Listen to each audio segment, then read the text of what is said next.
topics and opinions expressed in the following show are solely those of the hosts and their guests and not those of W4CY Radio, its employees, or affiliates. We make no recommendations or endorsements for radio show programs, services, or products mentioned on air or on our web. No liability, explicit or implied, shall be extended to W4CY Radio or its employees or affiliates.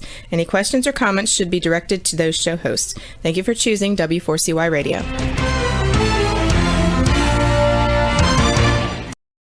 Welcome back, everyone, to the Geeks, Geezers, and Googlization Show, the home of Googlization Nation, where we talk with HR and business thought leaders about the crazy shift going on in the world of business, technology, and HR.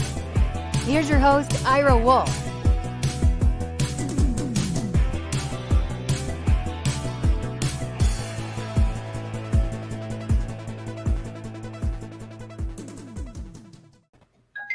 Hey, welcome back to another episode of Geeks Geezers and Googlization, a podcast show from the People Forward Network. I'm Jason Cochran. Thank you for being a part of Googlization Nation. And I think I forgot my name. I'm Ira Wolf. if you didn't know me by now. If you think this is just another podcast, think again. We are the heart and soul of crucial conversations focused on helping you reimagine your tomorrow and exploring the convergence of technology, people, and business. On this episode, we are going to be hearing from David Shar. He's an organizational consultant as we discuss burnout and meaningful work.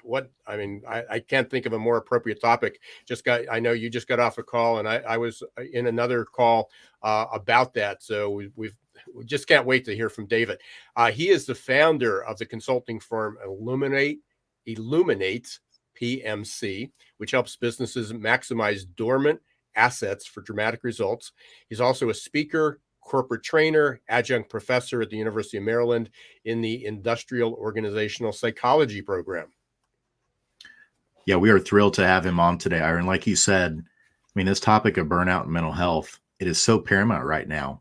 In fact, a couple months ago, there's not much that shocks me anymore. This one did shock me that I found from the World Health Organization. They found last year, through their studies, that around 10 to 25% of diagnosed mental health disorders are attributable to unhealthy work environments. My goodness, just let that sink in, that 1 in 10 to up to 1 in 4 of diagnosed mental health illness is due to unhealthy work environments.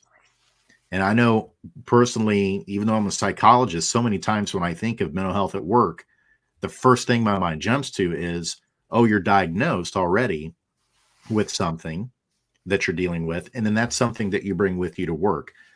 But in this context, we're also starting to see now that you can be completely healthy and not have mental illness. You go to a toxic culture or work environment, and it can actually induce and create a mental illness for you. And so what a timely topic, and I'm glad that we have David here today to help us with his expertise on the Geeks, Geezers, and Googlization show as we dive into this topic. Jason, this is so relevant. And again, almost every conversation evolves around, seems to revolve around stress and burnout and mental health and engagement. And especially with, we're still having this great resignation and stress. The stress factors are just not going away. When everybody thought that as soon as the pandemic ends, we'll get back to normal. And, now we have, global tensions like we've not had for 60 years. But to follow up on what you were saying, in one of the conversations I had this morning, there was a study by MetLife, and they indicated that 30% of employees said they felt burnt out, which is sort of, on par with what you're talking about, up to that 25%. However, and this is where this just resonates with what you said, 66% reported symptoms of the World Health Organization's definition of burnout. So there's less than half of the people who are feeling burnt out actually recognize the signs of burnout and stress. And for employers who say, well, we've got our EAP programs and we got these things under control and we're addressing them and we're working on our culture and we're aware of it and we have, we're introducing flexible work. Great. But just from an ROI, employees without, and this is from the same study, employees without mental health concerns showed an 86% productivity, or 86% met expectations of productivity. For employees with mental health concerns, 60% met expectations. Almost a third jump. Same thing with engagement. 79% of those without mental health concerns said they were engaged. Only 47%, almost half, who had mental health concerns said they were engaged. So all the things that companies are trying to fix, they go about it, new programs, new benefits, more compensation. You can work from home one day a week.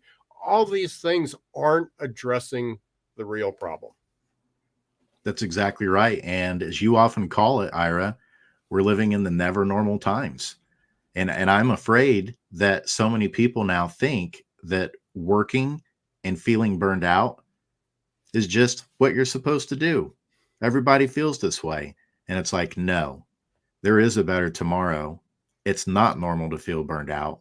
And there is a clear path of things that organizations can do and people can do both in order to dig themselves out of the burnout hole. Absolutely. And that's exactly why, we're excited to have David with his expertise to be on the show with us today to give us those tips and tricks of how we can help folks with that. And so without further ado, Roxy, let's go ahead and bring on David to the show. Hello. Hi, David. Hey, thank you both. It's such a pleasure to be here. And I love I was taking notes on some of the stats that you were, the stats are coming in so quick. All these studies, like Iris said, it's this is a big topic and we're in the fire right now. So all of the new studies that are coming out every day, it's interesting to try to track it from inside. And David, I mean, you and I were supposed to meet almost 2 years ago this time. And then we were, that meeting got interrupted by COVID. And instead I met Jason on a virtual experience because I had to reach out about what do you think is going to happen after COVID when people start to go back to work. And I had no idea it was going to be 2 years. We were talking about what happens in 3 or 6 months when people finally go back to the workplace, of what the stress was. And we talked about PTSD, again, mental illness, with little expectation that it would be, 24 months later, and we're still trying to figure it out.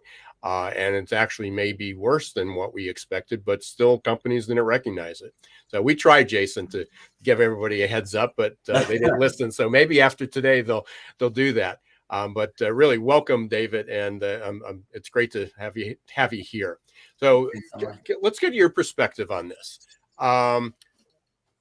It seems obvious, but maybe it's not because people aren't addressing it. Why do so many people feel burnt out? Why are so many people stressed?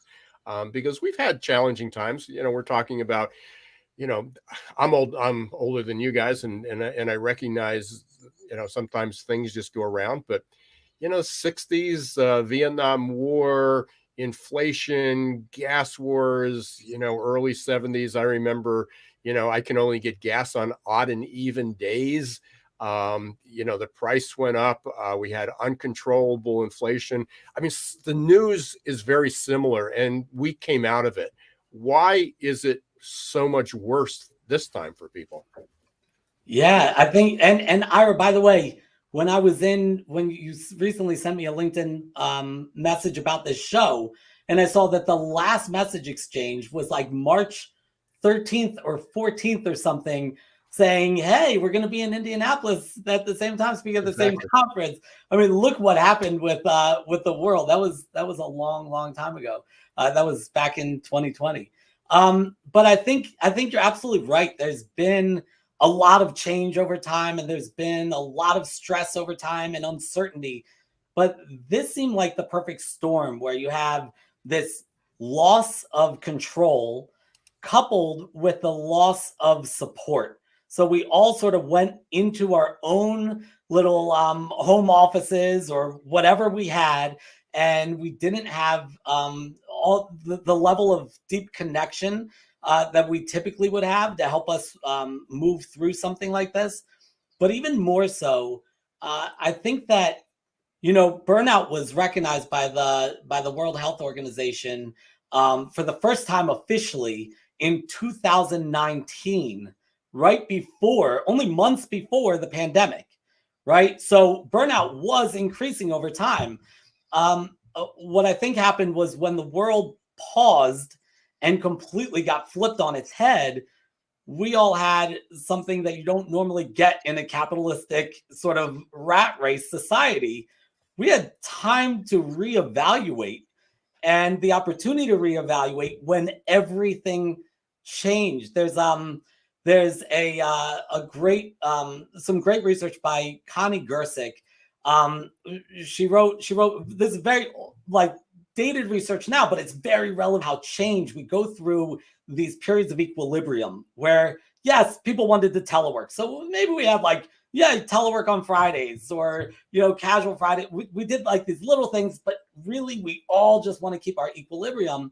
And then we have these periods of revolution where something happens that what I love about her article is this metaphor where she talks about how in these equilibrium periods, it's like playing a game of basketball or change one of the rules.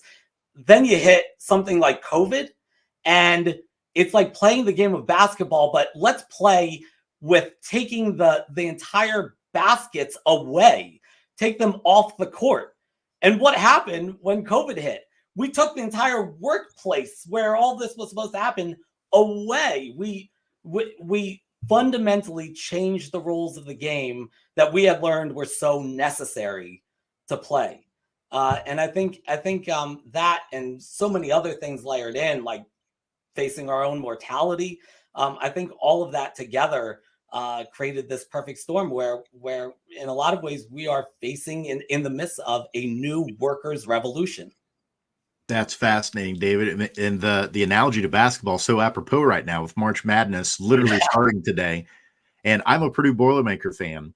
And what I'm worried about is the team they could potentially play in the second round is the coach that's knocked them out in the first round a couple years over the last few years. And so you have to be able to adapt at whatever's coming at you in the NCAA tournament if you want to advance and ultimately become a champion. And as I was hearing you speak, I couldn't help but think about that analogy of, we want equilibrium, but Ira, as he's our resident adaptability expert, he's preaching from the mountain of it's not always looking to your environment, expecting it to come back into equilibrium. Mm-hmm. How do you become more like water and become adaptable so that regardless of the context and environment around you, you can keep your head above water?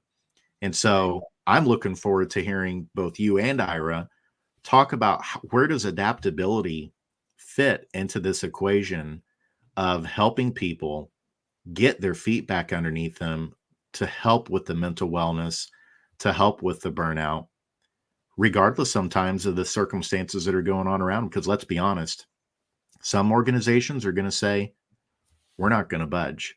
We are who we are. And then some hard decisions have to be made.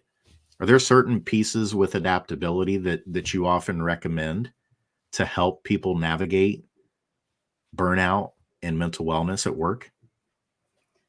Yeah, I think that a big piece of that adaptability, and Ira, I know this is your expertise when we talk about adaptability, but a big piece is to know the difference between the structure and the the employee handbook piece of it all, and the culture.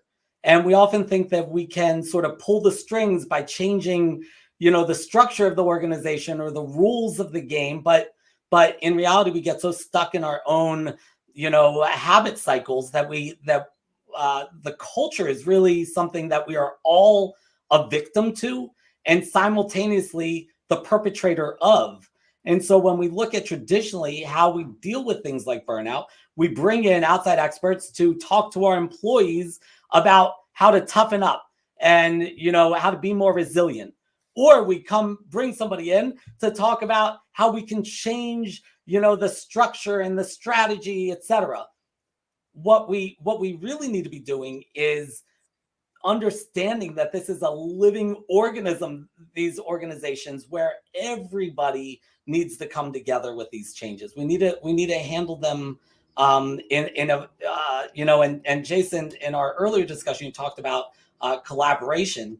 You know, we have to be collaborating better between leadership and employees at every level. We all need to be on the same page.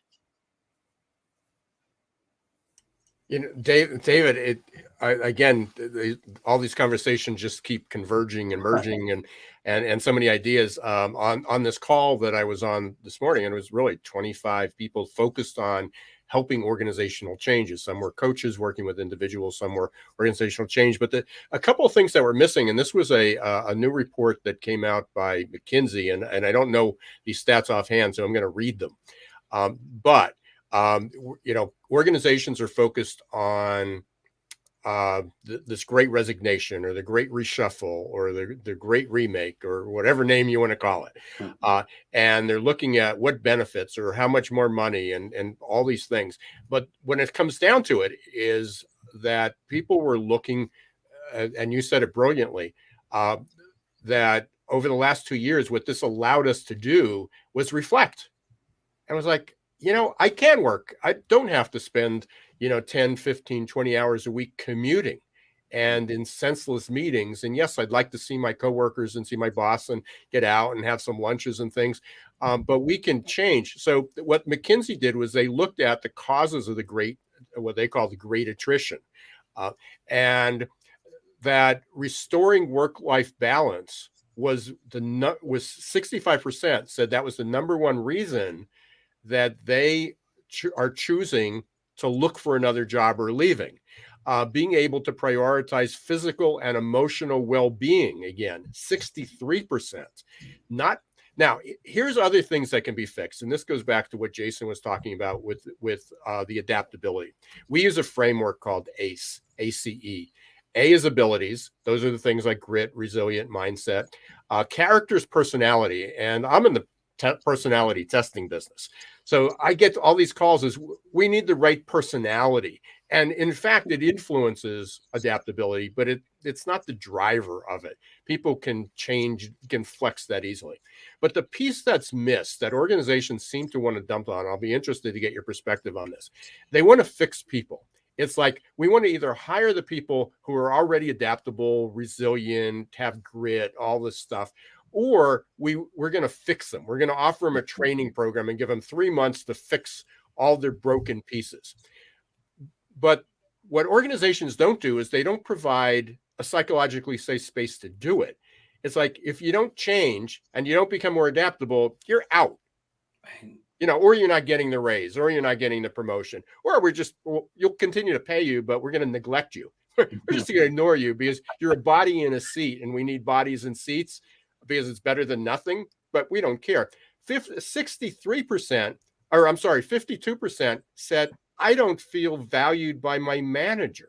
And half said, I don't feel a sense of belonging, which is team support, which is one of the measures we measure company support and team support in this ACE model, in the AQ.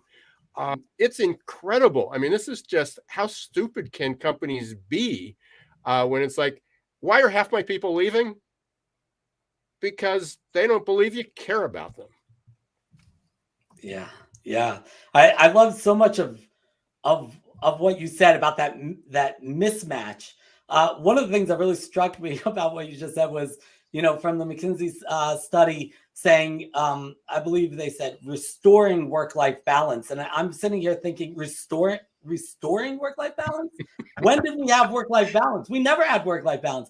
And then you know, I talk a lot about this mass customization of work, where we took this step with customers, where we had to do this mass customization because everybody wants it their way.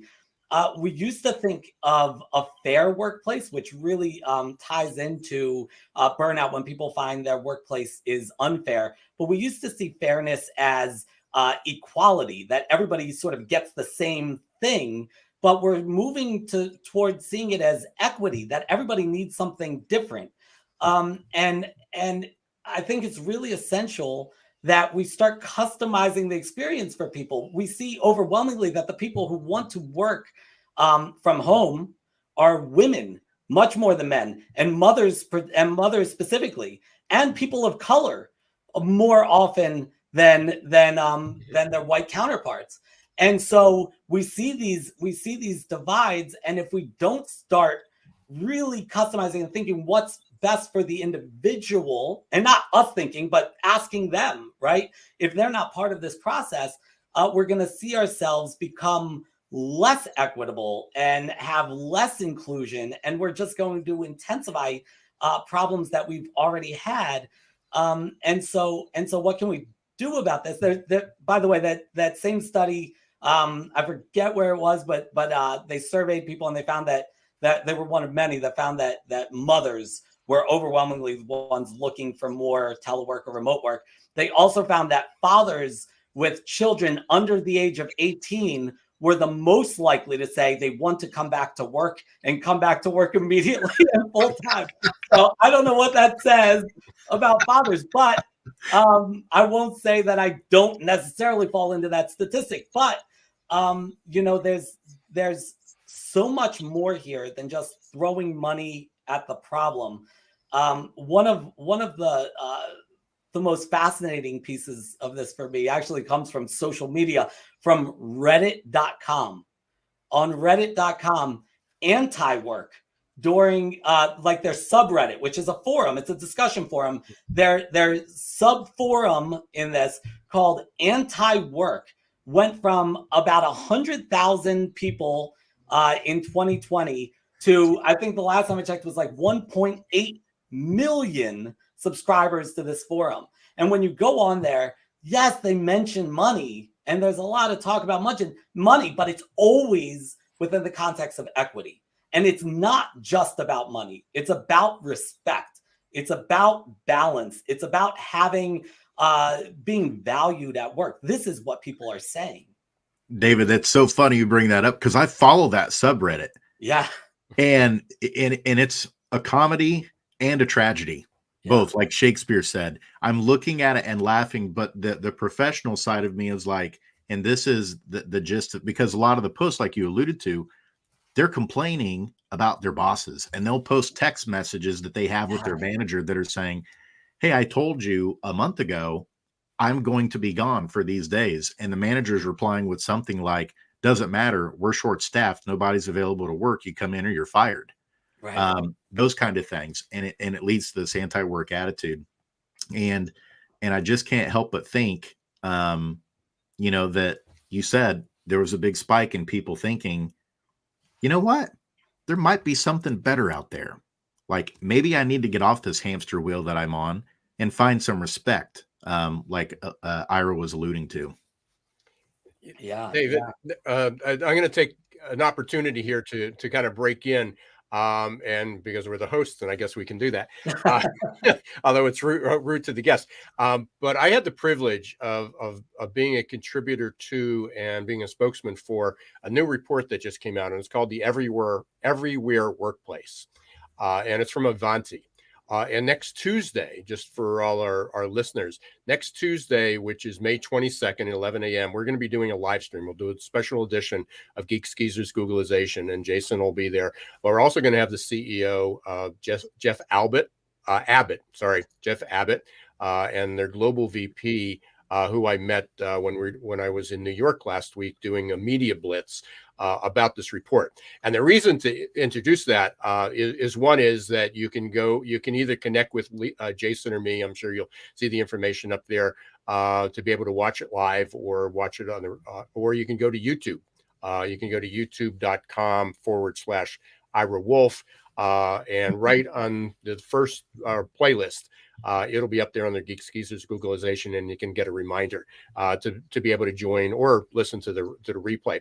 But the reason that what triggered that was that in the survey, there was about 66,000 plus people. Over 40%, both male and female, selected that they're looking for more work-life balance, and in turn a flexible, which means a flexible workplace. Now that could be hybrid, it could be remote, it could be in person, but it still has to be flexible, which requires this huge shift to adjust to their. And again, people were stressed out. The other thing that you said, which was really interesting, is women and people of color really do prefer the flexible or a hybrid work environment, where men fear that.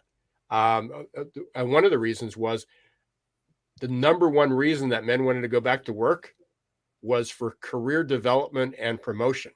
Mm-hmm. They feel that they're being overlooked by being remote, where that was not necessarily, not that women aren't driven and they don't like to be recognized and promoted, but they were looking for that engagement, that collaboration, that participation, be able to utilize their skills, where men were more driven. Not all, but more men were driven by a drive to, they felt that they were overlooked as we went through a remote work. So lots of interesting things. And I'm going to apologize up front to either the organization or the person that mentioned this in a LinkedIn thread yesterday. But you brought up people of color working, adopting the hybrid flexible work environment. Again, women and people of color prefer that because the old normal was filled with bias, inequities, and microaggressions. So they found that it's a much safer environment to work from home or work remotely than it was to go back to the workplace, because there was less microaggressions that were going on. Yeah. Yeah. And, when you talk about men being more driven, I think it's worth digging deep into that, because we know when we look at the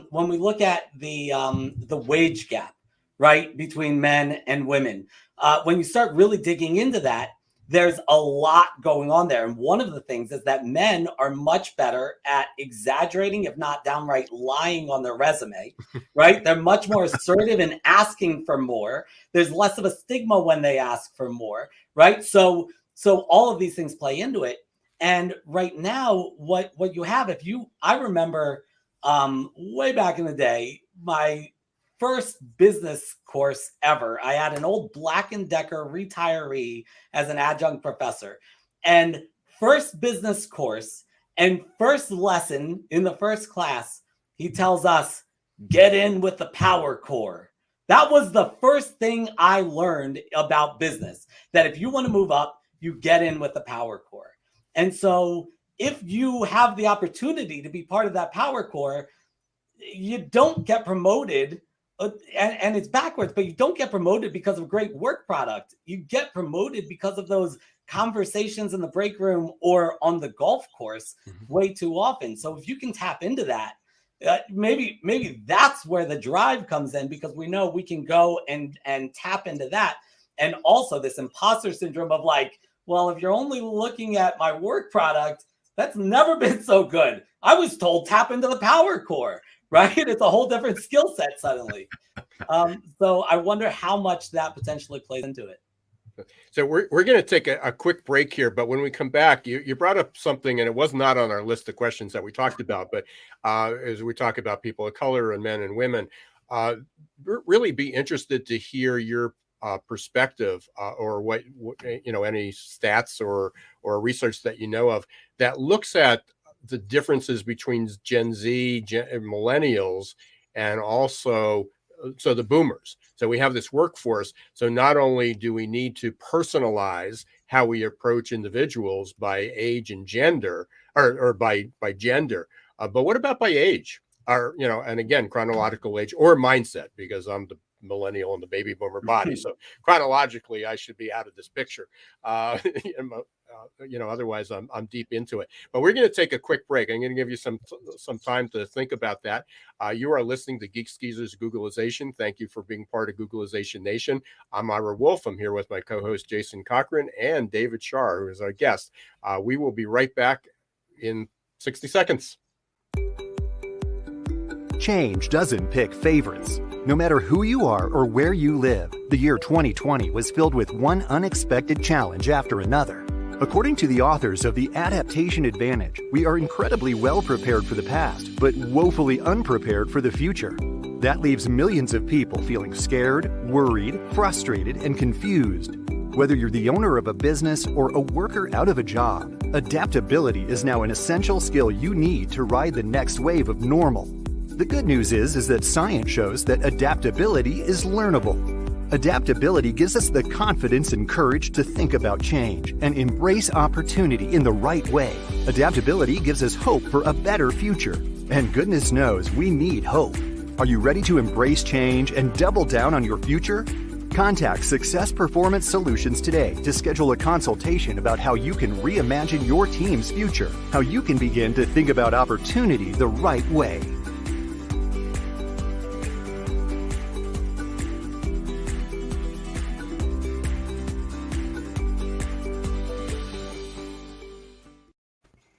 Hey, welcome back, Geeks Geezers and Googlization listeners. I really appreciate you being here. I'm Ira Wolf. I'm here with Jason Cochran, and our guest today is David Shar. We've been talking about mental illness and burnout. Before we go there, I just want to pull that up. Roxy, if you can pull up that image that I had. On Tuesday, we're going to be talking about the Everywhere Workplace, a special edition of Geeks Geezers and Googlization.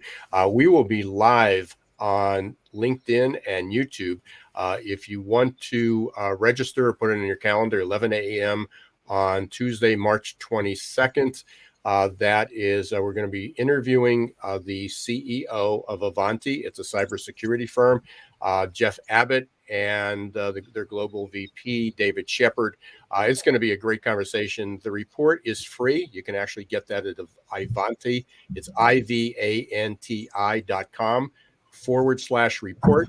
You can download that, come loaded with your questions to kind of register or put it or get a reminder sent out. You can go to youtube.com/Ira Wolf. Or an easier way is actually just link with me on LinkedIn. If you're not already, connect with me on LinkedIn.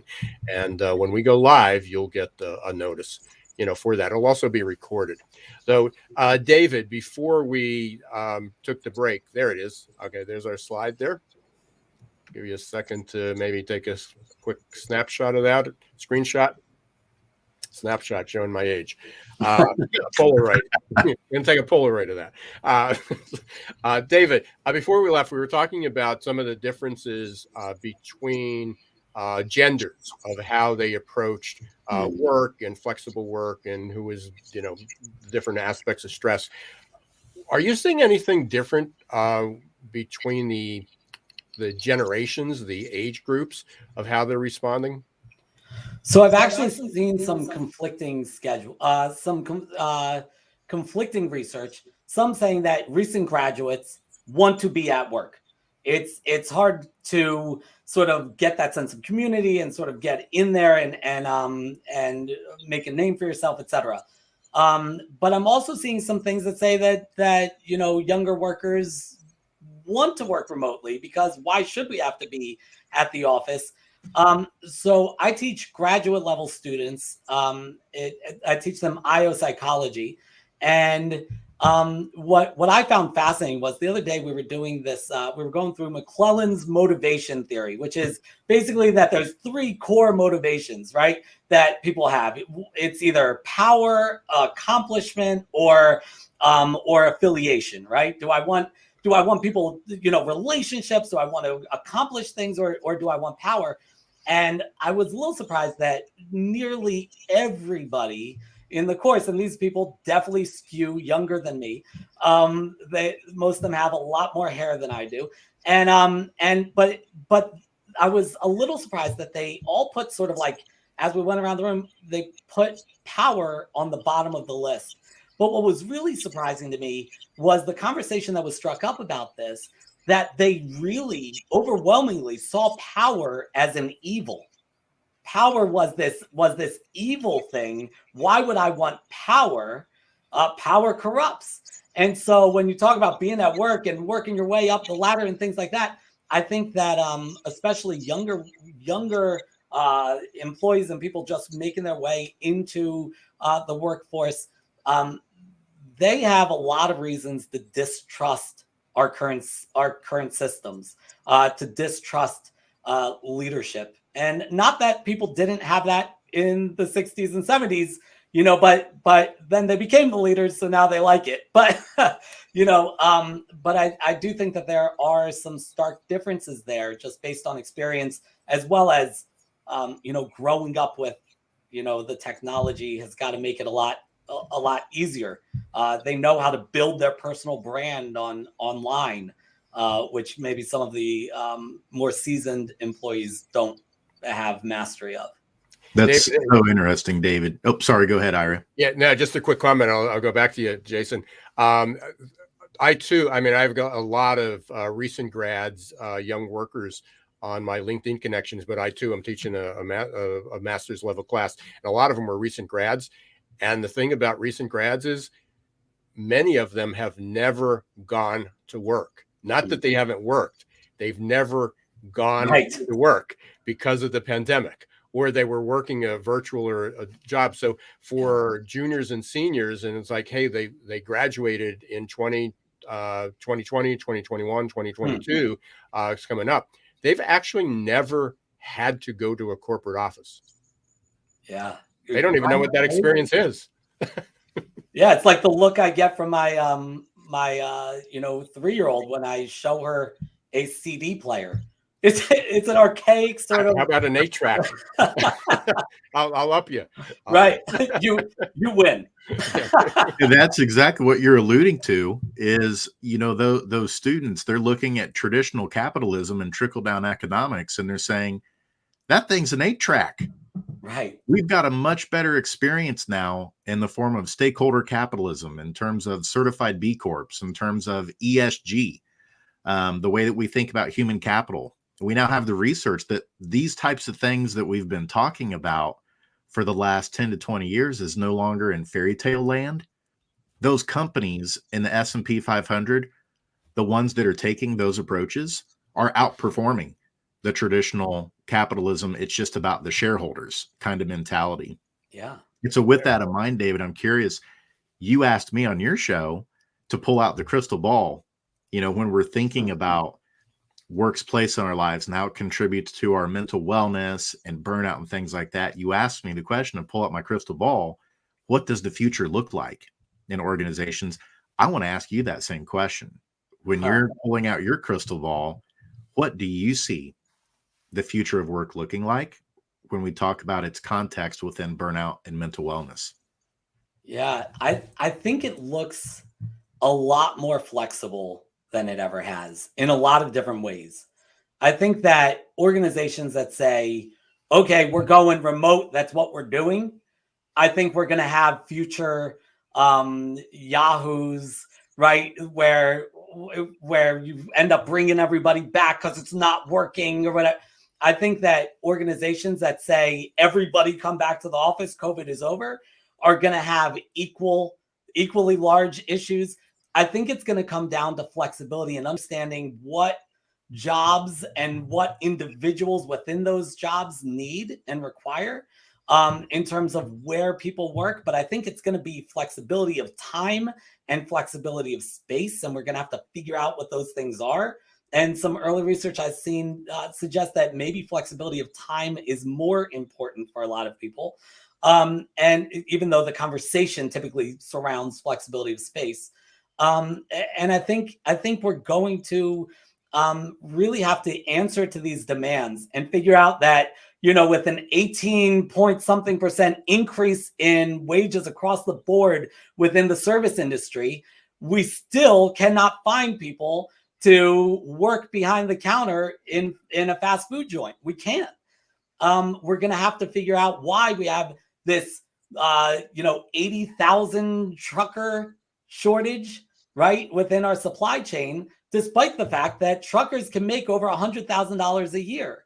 It's not about the bottom line. We can't keep throwing money at the problem. We need to actually tap into the greater needs, which overwhelmingly is becoming clear that it's about wellness in every regard.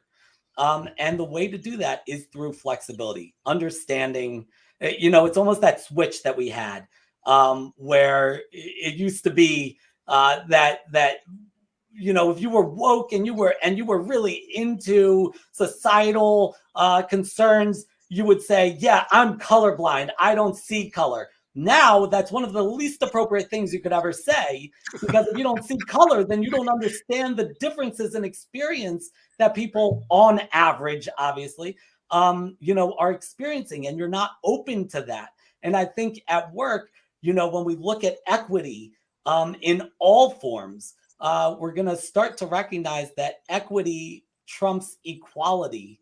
And we're going to have to figure out how to make that happen. So I think there is going to be this mass customization of work. I think that we're going to move closer to that gig economy that we've been growing anyway.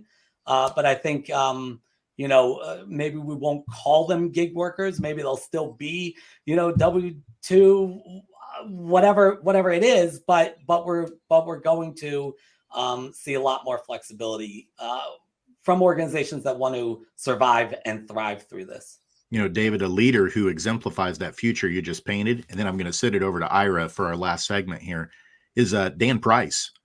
He's a CEO of Gravity Payments. He's in the news a lot because he's the one who set the $70,000 a year minimum wage salary in his company, gave himself a pay cut. He never struggles anytime there's a vacancy to get people to come want to work at Gravity Payments.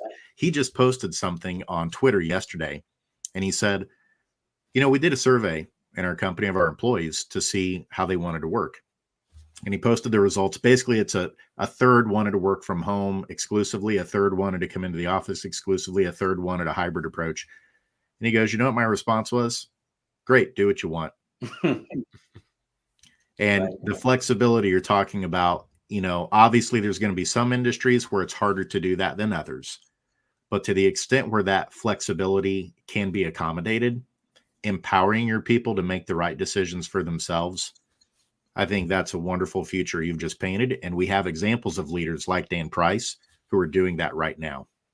Yeah, great. Big fan of this. Hey, David, we have this habit of having these great conversations and wondering how we're going to fill up 45 minutes of time and then realizing that we barely scratched the surface. And here we are, and we've just done that. So we're going to kind of wrap up our session with you, and hopefully you'll come back another time. But before we do that, we have one of our favorite parts is the lightning round. Is what don't we know about David that we should? So if you were to win the lottery tomorrow, what would you do? I would continue to do everything that I'm doing, but maybe outsource some of the more tedious paperwork stuff. I'm lucky. I love absolutely everything that I do, and I'm not just saying that. And I loved it. My very first job when I was scooping poop in kennels, because I was able to frame it that I was creating a healthier place for the dogs under my care, and I think so I don't know that I would change. I don't know that I would change much. You must have followed the Herb Kelleher model at Southwest when they interviewed the mechanics or the maintenance workers in the hangars, and they asked them what they did, and it was we help people fly safely. Yeah. Right. Yeah. So it sounds like when growing up that your first job, you were a pooper scooper. What did you want to be? What did you want to beyond that? What was your goal? Yeah. So I originally wanted to be a veterinarian. And that's where I was moving up through all this stuff. I really loved caring for the pets. But it became this joint decision between me and every physics and chemistry professor I ever had, that maybe I should switch to business or psychology. So I decided to take those both on. But while working in these kennels, what I found was that it wasn't just about caring for the animals. The surprise was the sort of weight of caring for owners who were bringing in their animals to be euthanized. And then owners who are bringing in their brand new puppies. And I found that I connected so closely with those big human experiences. Yeah. Last question. You have a favorite book you'd recommend? Yeah. So I just finished reading with my son, who's 14. We read David Goggins' new book. It's called Can't Hurt Me. And the guy is so hardcore. I don't know if you know David Goggins, but he's a Navy SEAL who also went through Army Ranger training, does ultra marathons. He pushes himself to the absolute limit. I don't necessarily know how healthy that is, but from us, humans, to look toward that and find some happy place in the middle, it was quite an inspiring journey to take with my 14-year-old son. Okay. David, how can people get a hold of you? Yeah, they can find me on my website, illuminatepmc.com, for performance management consultants. Also, a great way to continue the conversation is through LinkedIn. I'm there often. I spend a lot of time on LinkedIn, and you can connect with me, private message me. Love to continue this conversation. And I too, we need to pick up this conversation after 2 years, and it was great meeting you today. Thank you for being here. Hopefully you'll join us again. Come back. Yes, thank you. And I've had Jason. I need to have you on the Water Cooler Wednesday show. Send me the calendar. Let me know. We got it. All right. Thank you, David. Stay safe. Thanks, David. Thank you. Jason, we got just a few minutes here. Just couldn't stop that conversation. Quick take. We're going to do a lightning round of takeaways. What's your takeaway? Yeah, I love his focus on the organization, and talking about how through the organizational lens, things have to change there first. That it can't just be about personal change and helping equip people, like bringing training in and saying, hey, we're going to train you to become more resilient as people because we're going to be inflexible on our end. Things aren't going to change. That's a recipe for disaster. It's got to be, yes, equipping people with skills, but also adapting the environment and the demands and things so that people can optimally work too. Yeah, it was absolutely pleasure, and I appreciate. Although, as I said, I had an opportunity. We thought to meet 2 years ago. I mean, you were the one that brought David to the table here. It was a lot of confirmation, but I love David's narrative. It just puts it makes sense, and hope our listeners got a lot out of that. So we are almost at the end of our show today, Jason. It's hard to believe, like you said, it's like every week, how do we fill up the 45 minutes? And we do, because our guests are so incredible. And we'll be looking forward to next week as well. But until then, I'm Jason Cochran. We want to thank our listeners, Googlization Nation, for tuning in. If you haven't subscribed on your favorite podcast platform, please do that for us. We'd love to have you as a subscriber. And then also, if you'd be so kind, leave us a review as well. We'd appreciate that. And I'm Ira Wolf. Thank you for being part of Googlization Nation. And until next time, don't let the shift hit your plans.